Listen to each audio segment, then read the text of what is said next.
Phone tapping case తెలంగాణలో మరోసారి hot topic అయింది. మొన్నటికి మొన్న హరీష్ రావును విచారించిన సిట్ ఇవాళ బీఆర్ఎస్ వర్కింగ్ ప్రెసిడెంట్ కేటీఆర్ను ప్రశ్నించబోతోంది. ఉదయం 11 గంటలకు విచారణ స్టార్ట్ కానుంది. దీంతో ఏ అంశాలపై కేటీఆర్ను సిట్ ప్రశ్నిస్తుందన్నది ఆసక్తికరంగా మారింది.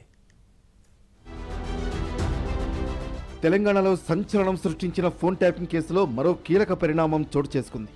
మాజీ మంత్రి బీఆర్ఎస్ వర్కింగ్ ప్రెసిడెంట్ కేటీఆర్కు సిట్ నోటీసులు ఇచ్చింది.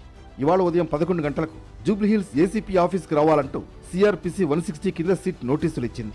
ఇప్పటికే ఫోన్ ట్యాపింగ్ కేసులో మంగళవారం రోజు మాజీ మంత్రి బీఆర్ఎస్ ఎమ్మెల్యే హరీష్ రావును సిట్ విచారించింది. ఇప్పుడు కేటీఆర్ విచారించేందుకు రెడీ అయింది.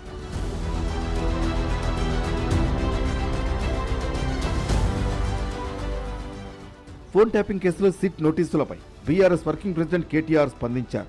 ఫోన్ ట్యాపింగ్ చేయడం తప్పేం కాదంటూ షాకింగ్ కామెంట్స్ చేశారు. ఫోన్ ట్యాపింగ్తో మంత్రులకు, ఎమ్మెల్యేలకు, ప్రభుత్వాలకు సంబంధం ఉండదన్నారు. పోలీస్ వ్యవస్థ కనుసన్నల్లోనే జరుగుతుందన్నారు కేటీఆర్.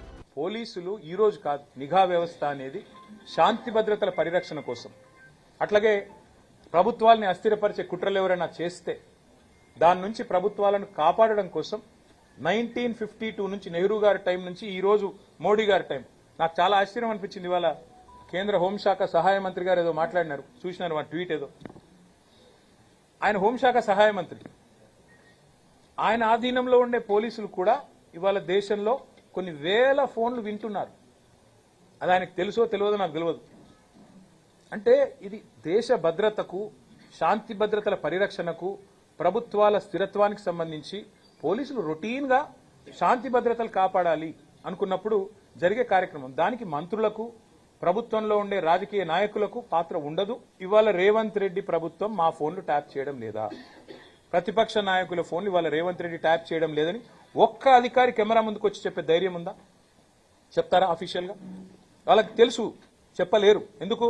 రేపు మా గవర్నమెంట్ వస్తుంది, మళ్ళీ మేము ఎంక్వైరీ చేసినాం అనుకో, వీళ్ళందరూ అలా బొక్కల పడతారు. వాళ్ళకి ఎరికే. సీఎం రేవంత్ రెడ్డి సిట్ అంటే సిట్, స్టాండ్ అంటే స్టాండ్ అన్నట్లు తయారైందన్నారు మాజీ మంత్రి కేటీఆర్. పాలన చేతకాక అటెన్షన్ డైవర్షన్ చేస్తున్నారని ఆరోపించారు. సిట్ నోటీసుల పేరుతో కాంగ్రెస్ ప్రభుత్వం డైవర్షన్ పాలిటిక్స్ చేస్తోందన్నారు.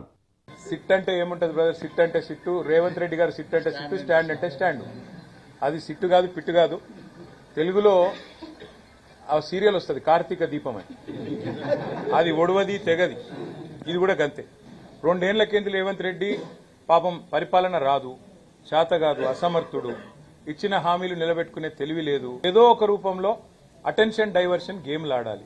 అందులో భాగంగా కొన్ని రోజులు కాళేశ్వరం కుంభకోణం అని కొన్ని రోజులు డ్రామా, తర్వాత ఫోన్ ట్యాపింగ్ అని కొన్ని రోజులు డ్రామా, అట్లాగే కొన్ని రోజులు గొర్రెల స్కామ్ అని డ్రామా, కొన్ని రోజులు ఫార్ములా ఈ అని కొన్ని రోజులు డ్రామా.